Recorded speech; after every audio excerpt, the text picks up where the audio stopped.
अस्सलामुअलैकुम दोस्तों, क्या हाल चाल है। वर्क परमिट की फ़ीस में 30% कमी का ऐलान और मिनिस्ट्री ऑफ लेबर की जानब से पहले भी ये अनाउंसमेंट हो चुकी है कि जो भी कंपनी ओमानाइजेशन का टारगेट अचीव करेगी उनको वर्क परमिट की जो मजूनिया की फ़ीस है वो 301, 151, 141, 251, 141, ठीक है, इस तरीके से हैं। डिफरेंट कैटेगरीज़ की डिफरेंट फ़ीस होती है मजूनिया की।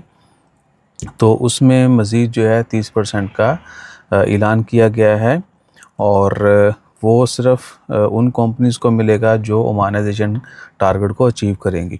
और हर कंपनी को एक जैसा टारगेट नहीं होता है, डिपेंड करता है। हॉस्पिटल्स में ये ज़्यादा है, और भी वहाँ पे 60-40, कहीं कहीं 70-30 भी है, ठीक है ना। और छोटी मोटी कंपनियाँ, जिस तरह अभी किसी ने कोई भी कंपनी बनाई हुई है, खारजियों ने जितनी भी कंपनियाँ रजिस्टर्ड की हैं उनको 1 साल हो चुका है, तो उनके लिए भी लाजमी है कि कम से कम एक बंदे को तो वो रखें, ओमानी को जॉब दें। बेशक कोई भी जॉब दें लेकिन उसको एज एन एम्प्लॉय जो है अपनी कंपनी में रखें। तो जितनी भी कंपनियों को जो भी टारगेट दिए गए हैं, अगर वो ओमानाइजेशन का टारगेट अचीव करते हैं और उसके बाद उनको जो खारजी बंदे चाहिए होंगे उनको उसके वर्क परमिट, ये इसमें ओवरऑल जो हायरिंग कॉस्ट है वो नहीं, वर्क परमिट जो कि जनरल वर्कर जो हैं उनकी 301 है और उससे थोड़ा नीचे हैं तो 251 है। फिर जो डोमेस्टिक वर्कर हैं उनकी 141 है। तो उसके ऊपर जो है उनको डिस्काउंट मिलना है वर्क परमिट की जो मजूनिया निकलवाया जाता है उसके ऊपर, ठीक है ना। और इससे एक और चीज़ भी याद आई कि बहुत सारे लोग जो है वो जो वीज़ा ख़रीदते हैं, एक तो उनसे रिक्वेस्ट है कि भाई आपको अगर काम मिल रहा है, ठीक है ना, और वीज़ा ख़रीद के ही आपने आना है, क्योंकि अक्सर लोग जो हैं उनके पास कोटा नहीं होता, ठीक है ना, या वो ख़ुद जो भी है वो कहते हैं या कि आप करना थर्ड पार्टी से ले लेते हैं। तो ओमान में मैन पावर कंपनीज़ भी हैं, ठीक है ना। ह्यूमन रिसोर्स के बड़े बड़े अच्छे जो हैं वो ऑफिस हैं, वो मैन पावर प्रोवाइड करते हैं। लेकिन उसका तरीका क्या है जो अभी चल रहा है, as per Oman labour law, आपके पास कोई भी वीज़ा है, जिसने आपको वीज़ा दिया आप उसके साथ काम नहीं कर रहे, ठीक है, तो जहाँ पे आप काम करेंगे वो और जिसने आपको वीज़ा दिया वो, उन दोनों का आपस में एग्रीमेंट होगा कि जी ये मेरा एम्प्लॉय है, मेरे पास ये काम नहीं कर रहा है, ये फ़लाँ बंदे के साथ काम कर रहा है। उन दोनों के सारे जो हैं वो डिटेल्स और पूरी तफसीलात वो मैन पावर वेबसाइट के ऊपर अपडेट होंगी और उनको पेपर मिल जाएगा, उनका रिकॉर्ड ऑनलाइन होगा। जो थर्ड पार्टी एग्रीमेंट है ना वो वाला लाजमी होगा। ये है लीगल।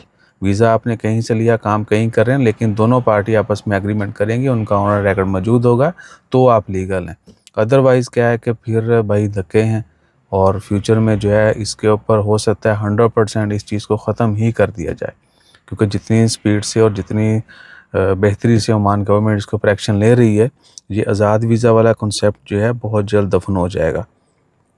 उसकी और भी काफ़ी सारी वजूहात हैं, वो हैं कि जी सैलरी आपके अकाउंट में आनी चाहिए, जिसने वीज़ा दिया है वही डाले, या एग्रीमेंट है तो वो भी मॉनिटर होगा।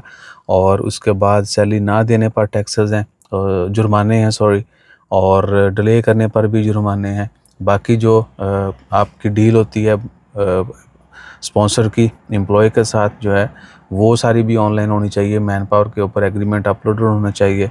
और भी हेल्थ इंश्योरेंस मैंडेटरी होनी 100%, अभी वो नहीं है लेकिन फ्यूचर में होनी है। 100% हर किसी की हेल्थ इंश्योरेंस होगी तो सारे मामलात। और सैलरी कैश में ख़त्म, आपके अकाउंट में ट्रांसफ़र करनी पड़ेगी। तो जब ये सब कुछ हो जाएगा तो फिर लोग जो है वो जेन्युइन काम ही करेंगे।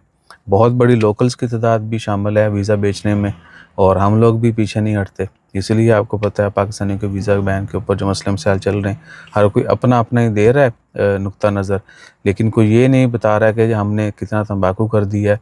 और जो लोग फिर इधर आके तंबाकू करते हैं उसको कोई एग्री नहीं कर रहा, ठीक है जी। तो काफ़ी सारी वजूहत हैं जिसकी वजह से पाबंदियाँ भी लगती हैं। बहरहाल गवर्नमेंट ने जो रीसेंट एक्शन लेने का ऐलान किया है, उसके बाद अगर तो ये सब कुछ हो जाता है तो काफ़ी हद तक जो है ये जो 2 नंबरियाँ हैं वीज़ों की, उसके ऊपर फिर जॉब्स के जो लोग आ जाते हैं वीज़ा लेके, इधर काम नहीं मिलता है, मिल जाए तो बेकार नहीं मिलती, क्योंकि उसको भी पता है कि जी इसके पास तो कुछ भी नहीं है, ठीक है ना, कोई लिख पढ़ होती है, अच्छा काम चाहिए आ जा, कल आ जी, परसों आ जी, कई महीनों की सैलरी, क्योंकि उसका कोई परेशान हाल नहीं होता है। उनको पता होता है कि ये बंदा जो है ना, ना इसने कोई एग्रीमेंट किया है, इसके अरबाब ने हमारे से किया, ना हम करना चाहते हैं। कई महीने तो लोग ऐसे बस कह के चोरी छुपे काम भी करवाते रहते हैं।